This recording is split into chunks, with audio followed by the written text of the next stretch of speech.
In October 2000, during the Paralympics Games, Spain left their mark, winning 107 medals, more than they had ever won.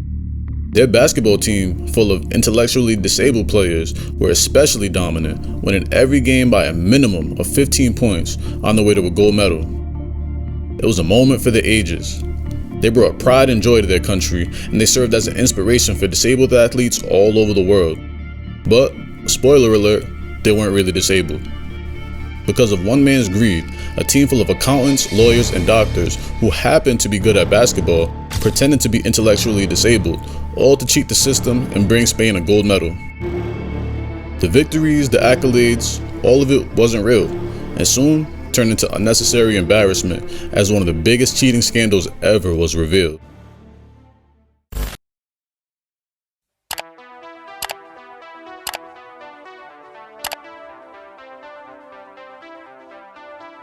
The Paralympic Games are a major international multi-sport competition held every 4 years for elite athletes with disabilities.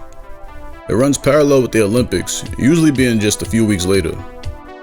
These games aren't to be confused with the Special Olympics, which is its own thing and only has athletes that are intellectually disabled. The Paralympics have athletes with intellectual disabilities, but also physical and visual disabilities as well. There's a wide range of sports played, such as track and field, rugby, tennis, basketball, powerlifting, and plenty more. In October 2000, the 11th Paralympics Games were held in Sydney, Australia. Spain's basketball team came in looking to win gold, and they looked impressive from the very beginning.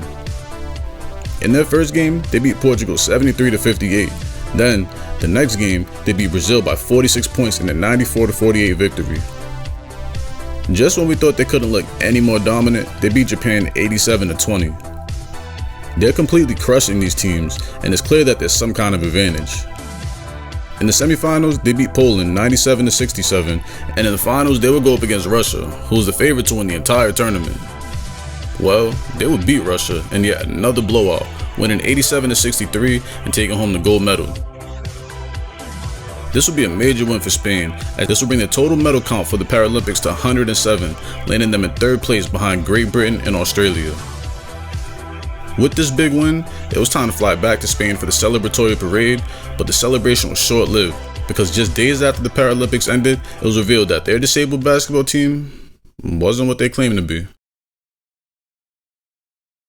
As soon as Spain won, their team picture was printed on the front page of Marca, the biggest newspaper in Spain at the time. This led to several people that they knew seeing them, obviously, and pointing out that they weren't really disabled. So, before they would head back to Spain for the parade, they were encouraged to grow beards and wear hats and sunglasses so that they weren't so recognizable. On November 2nd, 2000, just a few days after the Paralympics Games, Capital, which is a Spanish business magazine, published an article saying that 10 of the 12 players on Spain's basketball team had no type of intellectual disabilities at all. It was also reported that the Spanish Federation of Sports for the Intellectually Disabled had purposely recruited athletes that had no disabilities to pretend they were disabled so that they could win some medals. How did the magazine find out? Well, one of the players on the team, Carlos Ribagorda, was actually a journalist for the Capital magazine. He apparently went undercover and infiltrated Spain's national disabled basketball team for 2 years leading up to the Paralympics. As soon as the games were over, so was his act, and he went right back to work and published an article exposing everything. In the Spanish basketball team that played in Sydney, there were 10 players who had no kind of disability, and only 2 players who were actually mentally disabled. At the beginning, I thought that it was totally impossible for someone to be capable of carrying out something like this. It just seemed completely incredible, and that was the reason why I got involved and joined the team. To qualify for intellectually disabled competition, players have to have an IQ of 70 or less. Ribagorda says that nobody ever tested his intellect. The only test they gave him was having him complete 6 press-ups, then they checked his blood pressure. It wasn't just him. 10 of the 12 players on the team weren't disabled at all, and they were actually lawyers, doctors, accountants, and students. The Spanish team officials even knew of this. After winning a few games by a large margin, their coach asked them to slow down their scoring because they were playing too well and things started to look suspicious. Ribagorda would go on to say that during the 5 months of training leading up to the games, that there wasn't a single disabled person in sight, and later, 2 of the players that were genuinely disabled would come from outside of Madrid. He said the players that weren't disabled just saw the chance to go to the Sydney Paralympics as a free 2-week vacation to Australia. What made Carlos want to go undercover in the first place, though? He said that he wanted to expose what he felt was a widespread issue in the disabled sports community. Why he decided to go undercover for 2 full years, we'll never know. He trained and practiced regularly with the team. That means he ran laps, had to learn plays, run scrimmages, had to stay conditioned for 2 years just to write an article. Then, 5 months before the 2000 Sydney Paralympics, he was invited to participate, and he agreed, knowing that when it was over, he was going to break the story. This reminds me of the 1997 movie Donnie Brasco with Johnny Depp and Al Pacino that was based on a true story. Pacino's character, named Lefty, was a member of the Mafia, and he ends up recruiting another member named Donnie Brasco, played by Johnny Depp. The whole time, Donnie was really an FBI agent named Joe Pistone. The issue was that he stayed undercover for 5 years and got way too embedded in the Mafia world, almost losing his marriage. I want a divorce. You know, he comes home all hours of the night without announcing when and why, where he's been for the last 3 months.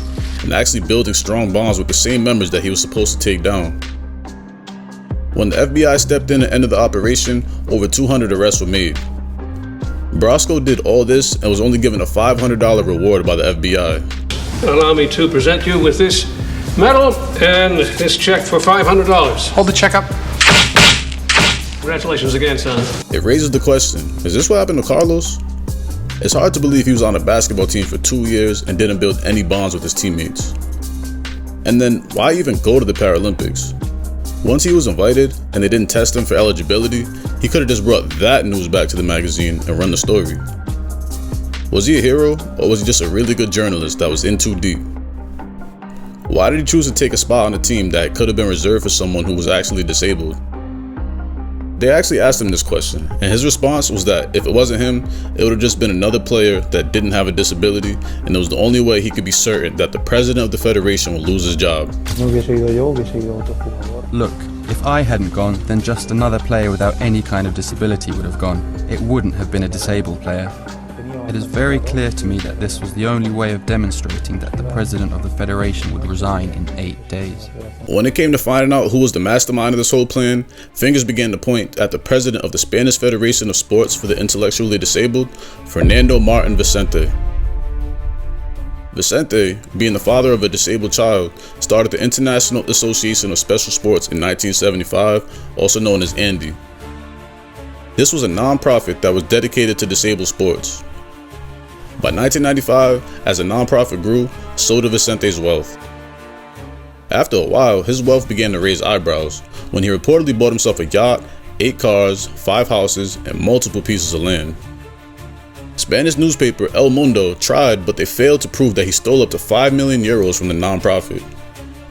He got away with it for so long that he got comfortable and greedy and made it his mission to get Spain's disabled basketball team to win gold at the Paralympics, which would lead to more funding and sponsorships, which, if the embezzlement rumors are true, would lead to more money for his pockets.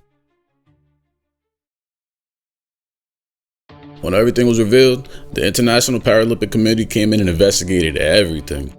They tested all the players, and only 2 of them tested with below 70 IQ, meaning they were the only 2 that were intellectually impaired. This finding led to Spain getting stripped of their gold medal in December 2000. That wasn't the worst part, however, as in January 2001, all games for athletes with intellectual disabilities were removed from the Paralympics and didn't return until 2012. And that wasn't just Spain's fault. Like I said, they investigated everything, and after the investigation, the other countries weren't able to prove that their players were intellectually disabled either. Yup, pretty much every country was cheating. Except Japan. I'm going to give Japan the benefit of the doubt, because look at these scores. They just didn't stand a chance. This led to the Paralympics committee realizing that proving that someone has that type of disability is actually harder than they thought, and they decided to get rid of the games altogether. Fernando Martin Vicente had to resign as president of the Spanish Federation of Sports for the Intellectually Disabled. As far as legal consequences, it took until October 2013 for Spain's judicial system to revisit the scandal. The court found Vicente guilty of fraud, forgery, and embezzlement and ordered him to pay a €5,400 fine and had to pay back €142,355 in misused government funds that the federation received for the players on the team. They pushed for him to serve jail time, but he was able to avoid that. Vicente said that he accepted total responsibility for what happened, since he was the president and all, but he still to this day has denied knowing anything about it. Captain of the team, Ramon Torres, who actually was disabled, said how upset he was that he had to give his medal back and that he was waiting for an apology from Vicente, but that apology would never come. When he resigned, he said, quote, "If someone wants to cheat, it's difficult to detect. It's easy to pretend you have little intelligence." I don't know, it doesn't sound like he's taking much accountability here. Because he accepted responsibility, none of the non-disabled players on the team faced any consequences other than having to return their medals and the €150 that were given to them as a per diem. The bigger problem here is, if people are going to cheat in the Paralympics, what won't they cheat in? In 1992, 5 athletes were found to have used banned substances at the Barcelona Paralympics. In 2000, 14 athletes returned a positive test, with 10 of them being in the powerlifting competition. Then, that same year, was when Spain's team tried to pull a fast one and had a team full of cheaters. Yes, Fernando Vicente became the face of cheating at these games, but it's clearly a problem that's much bigger than him. I mean, really, steroids at the Paralympics? What are we doing?